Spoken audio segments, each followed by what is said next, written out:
You can text us on the Edgar Snyder and Associates fan text line. 412-928-9370 is the number. Edgar Snyder and Associates reminds you to text responsibly. Also, Total Sports Enterprises has full-service memorabilia auction opportunity that will enhance any fundraising event. There are no upfront fees, and TSE does it all for you. Just make the call to the Mall at Robinson location, 412-747-7703. We're here with Chris Carter of DK on Pittsburgh Sports. He's the NFL analyst, and he's also a damn good guy. So we like to have him on. We talk. It's always good to talk football at this time of year. And we were talking a little bit about the coaching carousel, but it's funny, the whole thing with Bill Belichick and Brady and Kraft. Did you read the article, the ESPN article? Yes. And I actually put this on Twitter today too. Am I missing something? Like, it was supposed to be this bombshell article that uncovered. Really, basically, this is what you figured out. Yeah. Tom Brady's a little bit of a prima donna. Ooh. Drama queen. I never would have guessed this, Paul. I never would have guessed a highly paid superstar quarterback would be a drama queen and a little bit of a prima donna. And it sounds like three guys with egos bump heads occasionally and don't get along. Oh, and the other thing is Tom Brady has some quack that he likes to hang around. Oh, that Guerrero guy. Yeah, whatever, yeah. But but there's nothing in that that's and the thing about it is they're trying to make it seem like, well, this could be like the last year these guys are together.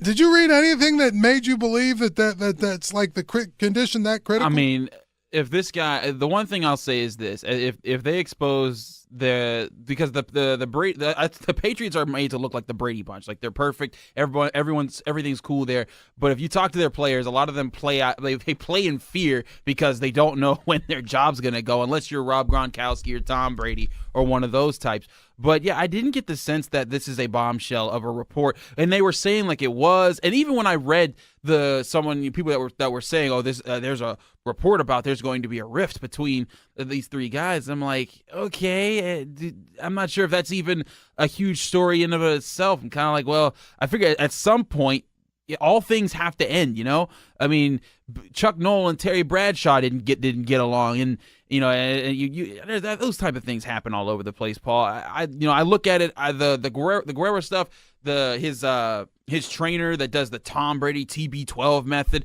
I get it. Tom Brady, the thing is, he's trying to brand himself outside of football because he's trying to make this a life thing. So I mean, if you haven't read the report, I suggest you go do, because I thought the most interesting thing was that his trainer was bad mouthing the Patriots training staff to the players and saying, they're not treating you right, come to me.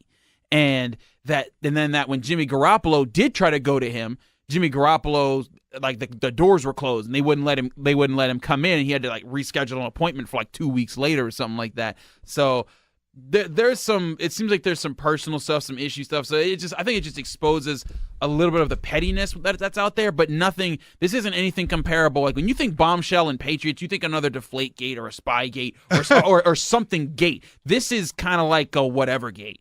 Yeah, I mean the whole point about it is, if you really take a look at it, it doesn't seem. I mean, here's the thing. I bet you that Kevin Colbert and Mike Tomlin and Ben Roethlisberger, they butt heads, or even Art Rooney and Mike Tomlin and Ben Roethlisberger probably don't see eye to eye on everything. No. It's very clear, especially if you listen to the Ben Roethlisberger show every week. It's very clear that it's not warm and fuzzy with him and the offensive coordinator. Right. You know what I'm saying?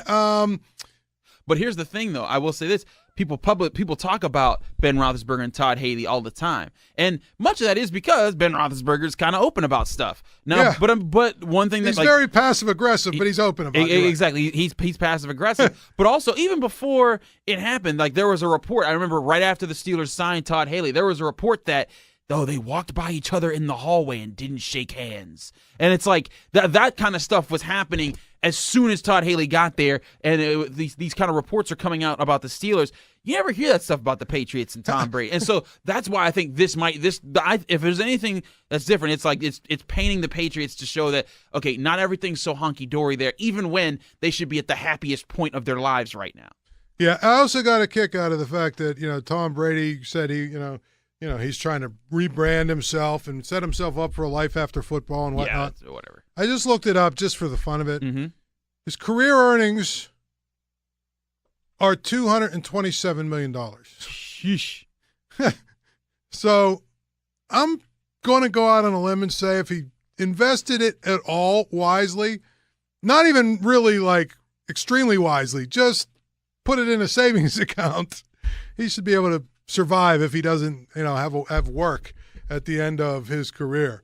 But I'll tell you, it's really an amazing thing that this is like viewed as some sort of big ordeal, because I just don't see it that way. I think that really when you look at it, I think you've got a league full of guys with egos. This kind of stuff probably goes on all the time. And you know what's so funny though? And you talk about Tom Brady's his net worth right now is around like 180 million. His wife her net worth is like 380 million because she's a model and she's been killing it her whole career. So I mean, I don't. First of all, Tom Brady, if this really is something he's pushing, and to be fair, Deadspin. The Deadspin.com, they've been reporting this stuff for a long time. They've been saying that this trainer just pisses people off. Yeah. This guy's not cool with everybody. And they look through his book and like, there's nothing in there. Let's drink more water.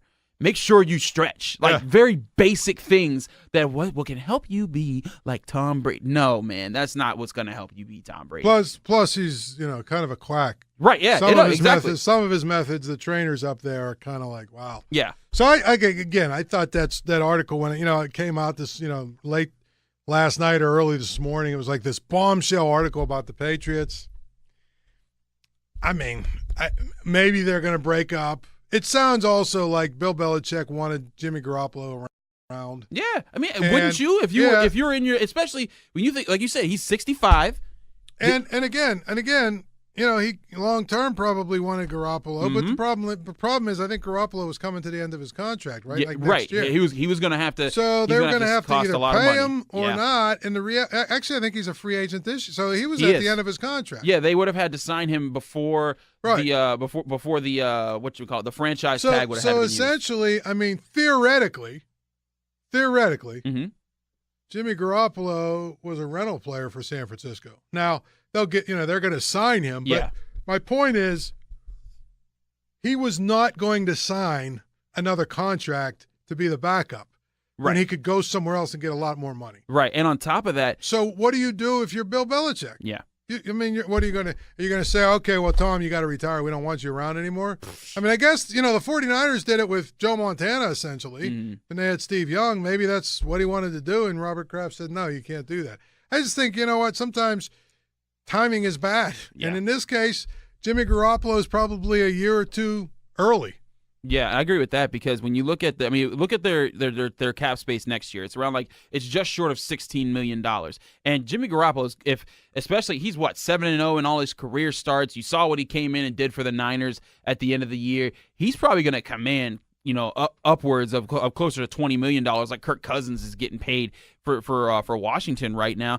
You look at the Patriots, they're in a bubble right now, especially if they want to keep this group around. They just re-signed Dante Hightower for he's getting paid like $9.1 million a year. They re-signed Brandon Cooks recently. They got Marcus Cannon.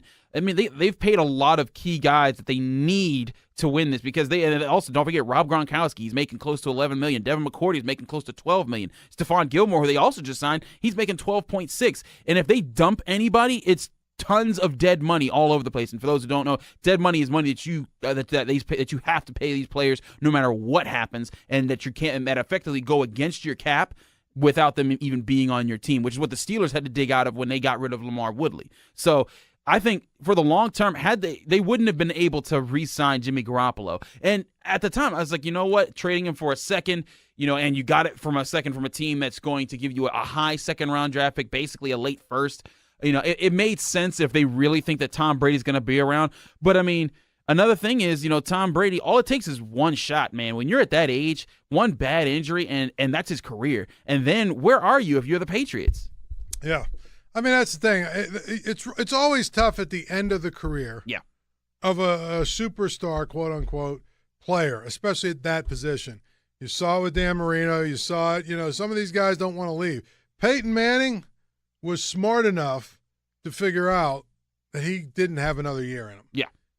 It just so happened it worked out that he won the Super Bowl. He had a He great had the defense best defense in the league. and all that stuff. But you know what? I mean, if he could have tried to squeeze another year out of it, he would have. Yeah. I mean, that's a tough thing. Tom Brady's talking about he wants to play 4 or 5 more years. I don't know if that's realistic, but if a guy's talking like that, if you're Jimmy Garoppolo, why are you hanging around? You're not going to hang around. No. Well, I would. Yeah, because I want to build my brand. But also, Peyton Manning, even long before he was going to retire, he was on TV all the time. He was funny. He's on SNL. He's got the nationwide commercials or whatever. That guy, he's been set, and he owns a whole bunch of Papa John's. But Brady, that's the thing. He apparently has a Budweiser endorsement. Remember after the Super Bowl? I forgot all about that. What are you going to do? What are you going to do? Oh, I'm just going to go sit on my couch and drink a bunch of Budweisers. Yeah, it's that, and that's. I wonder if they paid as much as Disney. I'm going to go to Disney. Right. I'm going to go sit on my couch. Tell you what, a lot of people pay Disney just like a lot of people pay Budweiser. Yeah. Oh yeah, absolutely. I mean, again, I didn't think it was that big of a deal, this story. I thought it was kind of like, well, all right, Jimmy Garoppolo, but realistically, this could happen. Belichick takes the Giants job, signs Garoppolo. That would be insane. Because I guarantee if he did that, if he took the Giants job, the first thing he would probably do is move Eli Manning He's aside. like, I hate you. Well, you know what I'm saying? I know exactly what you mean. I'm saying he's going to want to make it his team. And obviously if Belichick comes, he says, listen, you know how I did it with Tom Brady? When I took him a 6th rounder, we put him in there when he was young, and 17, 18 years later, we've won a zillion games. Guess what? We're going to bring Jimmy Garoppolo. We're going to sign him here. Or, the Giants have, the 2nd or 3rd or 4th pick in the draft? Maybe he goes after, like, a Josh Allen or one of those guys. I think they're 2nd, right? They're the 2nd. Yeah, they're high. If they're not 2nd, they're top 5 somewhere. And that's a team that you can say, okay, well, I'm just going to go get myself one of the best quarterbacks in this draft. And there's a few guys you could pick from. People are talking about Josh Rosen and Sam Darnold. You get one of those guys and you build another system, then you build your legacy all over again, and with a reputable organization that's going to give you the reins. The thing about this, what's interesting is, if you remember when Peyton Manning came into the league, it was Manning and Leaf. There was this really big debate about who you should pick first. 1A and 1B, right? 1A and 1B and this and that. And there was a lot of people that said that Leaf had more upside. Leaf had more physical tools. Leaf was the better player. A little more risk, but he had the much bigger upside. Manning was a safe pick and all this other stuff. And the reason I bring that up, very similar to these two guys. I agree. People think Rosen is sort of the guy that has the, he's sort of the safer pick. He's probably going to be a good. And Darno is the. Well, there's a lot of potential there. He's got a big, strong arm. He's got a little bit of a nuttiness to him, but you can work that out. Who are you going to take a risk on? I think if you're the first team, you've got to take Rosen. Yeah, you've got to take the guy that you have a more sure pick in terms of Darno. You see the guy; he makes some bad decisions. I don't know. He says some dumb things. He looks to me like an immature kid. I don't know if I'm the two teams. If I'm the team and I'm looking at those two guys, I'm probably taking Rosen. I think I'm going with Josh Allen, man, the kid out of Wyoming. I think he's going to be the A lot of people talent. like him too. Yeah. I think he has a cannon of an arm. He's mobile. He's smart. He doesn't seem to do dumb things. Meanwhile, some people want to do Baker Mayfield. Yeah. On that note, we've got to get to a break. We'll be back. He's Chris Carter from DK on Pittsburgh Sports. He'll be hanging out just a little bit longer, so stay tuned.